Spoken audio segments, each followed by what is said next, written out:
8-ші дәріс макет дизайнының негізгі элементі макет және қаріп. Макет дизайнының негізгі элементтері. Макет материалдардың бетке қалай орналасатынын анықтайтын негізгі құрал. Ол басылымның стилін, ақпарат беру логикасын және оқырмандардың назарын дұрыс бағыттайды және қамтамасыз етеді. Біздер макет арқылы тақырыпты, мәтін және фотосуреттердің арақатынасын реттей аламыз.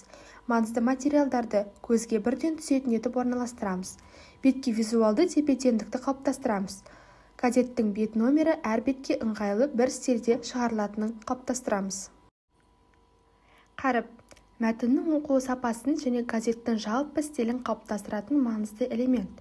Дұрыс таңдалған қаріп материалдың мазмұнын түсінуді жеңілдетеді және оқырмандарды шаршатпайды.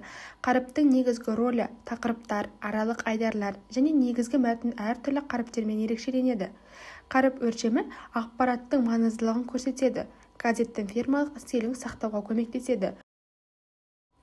Газет дизайны тек әдемілік үшін жасалатын нәрсе емес, ол ақпаратты дұрыс, түсінікті және ыңғайлы түрде жеткізудің басты құралы. Макет пен қаріп газеттің кәсіби деңгейін, визуалды сапасын және оқырманға әсерін анықтайтын негізгі элементтер.